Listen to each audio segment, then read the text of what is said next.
the first ever Tea and Biscuit. The sun is shining, it's a beautiful day in East London. We're here at Resistance Gallery, the home of the London School of Lucha Libre. And today it plays host to Howard the King, the Jack Kirby exhibition. Let's go inside, let's see what it's all about. Follow me guys, follow me, ready? Let's go, let's go.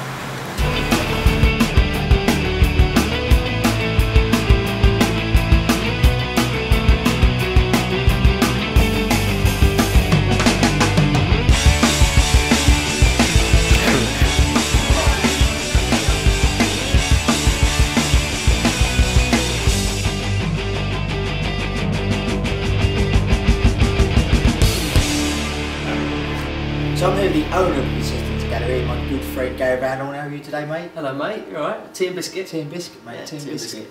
So basically, tell me what today's all about. Today is the Hail to the King exhibition, which is the Jack Kirby tribute. Right.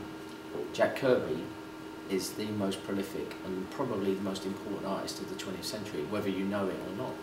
So tell me, what would, in our everyday lives, where we were seeing Jack Kirby, what would we most be familiar with him with? Well, we'd be familiar with things like the Fantastic Four, the Incredible Hulk, the Uncanny X-Men, Okay. Iron Man, the Black Panther, which was the first black superhero.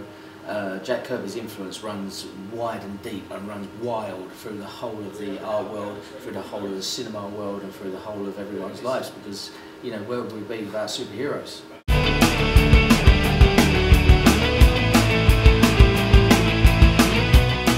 Cool, so we're here with Jason Atomic, the co-creator of today's exhibition. And nice to meet you, Jason. How you doing, mate?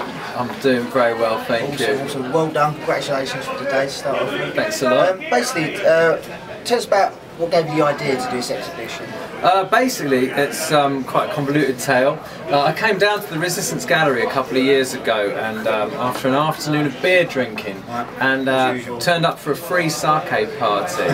Then I started getting a bit angry. I'm like, no, I've got to go home now. I'm a bit too angry. I went home. I thought I'll do some cooking instead. But then I couldn't chop the parsley quick enough, so I stuffed it in the blender. But then the blade was kind of lifting up the herbs, and I was like, it's not working. So I put my hand up, pushed the parsley down, blended the end of my free fingertips, and so like I spent like a month or so without a decent working hand, and to treat myself when my fingers joined, I wanted to paint myself Jack Kirby painting, because I never had a big Jack Kirby poster. I always felt a bit bad about copying people's artwork, but the feeling I might lose my hand kind of outweighed it, and so I made myself this devil dinosaur painting.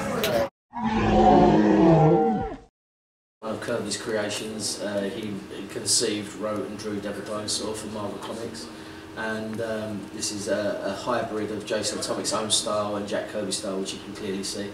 A very exciting piece, and like I say, with the traditional Kirby thing, it kind of pops out of the canvas. Right, okay. Is this an example of the Kirby crackle here? Kirby crackle is up here with right, the cosmos there, around the edge there. Yeah. There ain't a lot of Kirby crackliness, but there's a little touches of it. And I entered that into a Jack Kirby art blog on the Kirby Museum, and the day before me there was another guy, Feroz Alam, who had painted Dr. Doom, and I saw that he was in the London area, so I dropped him a line and said, look, I've seen your Dr. Doom painting, I've got Devil Dinosaur painting, I know a few other people. And then of course I know Gary runs the Resistance Gallery, he's a big superhero himself. I know he's a Kirby fan, so I came down and we got together and said, okay, let's do it. Fate just met and one for half another. How are your fingers now, by the way? They're all right? Oh, they're all healed, a little bit of scabbing, but you can't really see it. True superhuman it's all come growth back. of tissue action going on there. Yeah, where there's a will, there's a way. 13 artists exhibiting, and all of the 13 artists are amazing. If I had the money, I'd buy it all. I'd love to be able to own it all, because it is all fantastic. You might not own it all, but is there some parts you've dabbled your fingers in and? You know, I'm a big action figure collection. I like action figures, and Psychedelic Sucklords, one of 4 tribute to Kirby Hulk figures. Right. I think I've got my eye. So these are basically bootleg figures that he creates and sells. Yeah, Psychedelic is a very collectible artist at the moment. He's the artist, I hear. Yeah, he's the artist, and a lot of the other artists collect his work. He usually does limited runs of like 30 or 50, but for us he's done a limited run of 4, which have all sold and everyone's been on our Which are incredible Hulk figures, right? Yeah, Kirby Hulk figures. Cool.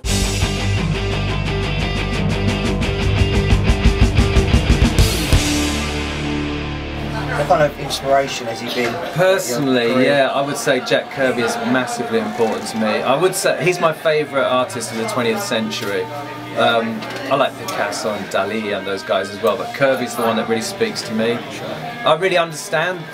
One day looking at his stuff, it just clicked that this is an abstraction from life, and that this guy has really studied life and then gone to the next stage up, and everything just started looking like Jack Kirby drawings to me, and they're just so important. And I know he was such a fighter and such a believer in, you know, doing it right, and yeah, no, massive. He's my favourite artist. I just had to pay some tribute. I don't feel enough people know who he is or understand what was so great about him. And that's what today's all about, really. We're keeping it up because we got a massive queue of people who want to come in and review this artwork.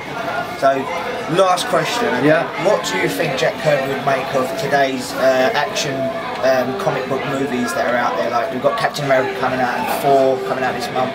I don't know. I'm in two minds myself. I think he'd have been proud that something he made became so well known and well appreciated, but also I think he'd be a bit gutted. Like, they stabbed him in the back and took his copyrights. Oh, it's just work for hire, you know. The guy who fucking created universes for several companies. I heard he couldn't go into toy shops because he just broke his art. Look at his figures. I bet it did. Yeah, cool. No, he was a hard-working guy who got stabbed in the back by people he thought was his mates. And, no. Well, Jay, thanks to you today. You know, hopefully he's here in spirit and he's putting bids on this artwork, and it's a great thing you've done today. Thank you, Jay, for being here. Thank you for being here. Good luck for today. Cheers. Wicked.